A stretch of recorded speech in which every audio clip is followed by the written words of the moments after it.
अस्सलामु अलैकुम वरहमतुल्लाहि ताला। सामीन, आपका हमारे यूट्यूब चैनल मरकज़ी दारुल इफ्ता पर स्वागत, वेलकम, खैर मक़दम है। आज हम जानेंगे कि अगर वज़ू के लिए हमें पानी नहीं मिला तो हम क्या करें। तो सामीन, ऐसी सूरत में हमें ज़रूरी है कि तयम्मुम करके हम नमाज़ पढ़ें। अब आया ये कि तयम्मुम का तरीक़ा क्या है और तयम्मुम के क्या मसाइल हैं, उसकी क्या नीयत है, तो इस पर हम बात करेंगे। इससे पहले हमारी आपसे गुजारिश है कि हमारे यूट्यूब चैनल मरकज़ी दारुल इफ्ता को सब्सक्राइब करें, लाइक करें और शेयर करें, ताकि हमें हौसला अफजाई मिले और हम दीन का काम इसी तरीके से आप तक पहुँचाते रहें।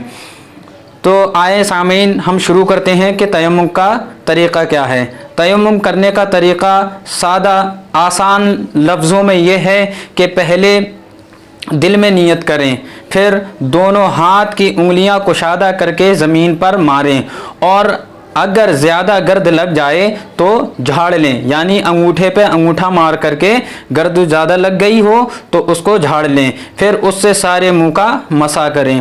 फिर दोबारा दोनों हाथ ज़मीन पर मारें और दाहिने हाथ को बाएं हाथ से और बाएं हाथ को दाहिने हाथ से कोहनियों समेत मलें।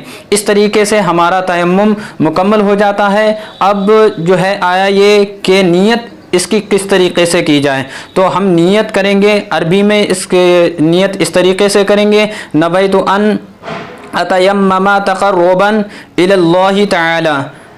इसका उर्दू में तर्जुमा है कि जो है हम नियत करते हैं तयम्मुम की अल्लाह तबारक व तआला का क़ुर्ब हासिल करने के लिए।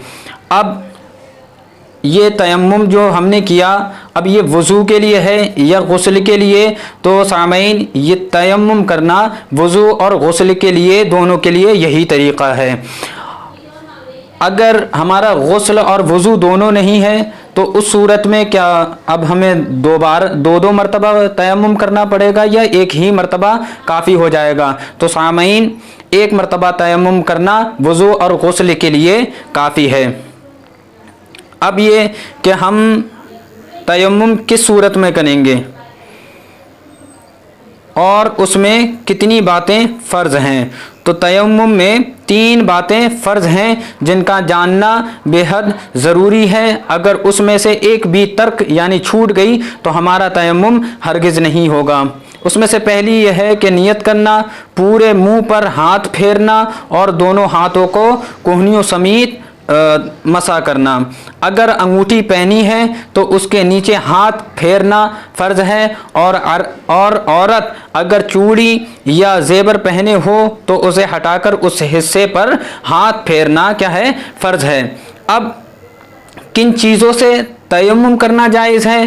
तो तयम्मुम करना जायज़ है पाक मिट्टी, पत्थर, रेत, मुल्तानी मिट्टी, कच्ची या पक्की ईंट, इसी तरीके से मतलब जो ज़मीन की जिन्स से हो उससे हम तयम्मुम कर सकते हैं। किन चीज़ों से तयम्मुम करना जायज़ नहीं, तो जो ज़मीन की जिन्स से नहीं है उससे तयम्मुम करना जायज़ नहीं, जैसे सोना, चांदी, तांबा, पीतल, लोहा, लकड़ी वगैरह वगैरह।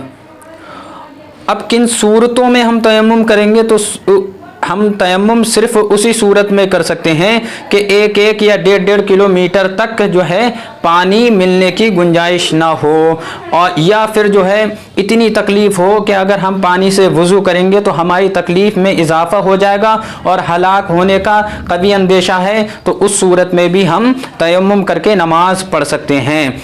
मसला, एक ज़रूरी मसला ये है सामईन कि अगर हम फ़जर के वक्त जो है उठे और फ़जर का वक्त इतना कम रह गया था कि हम गुस्ल करके अगर नमाज़ पढ़ेंगे तो नमाज का वक्त जाता रहेगा, यानी कि नमाज का वक्त निकल जाएगा। तो उस सूरत में हम क्या करेंगे कि तयम्मुम करेंगे और तयम्मुम करके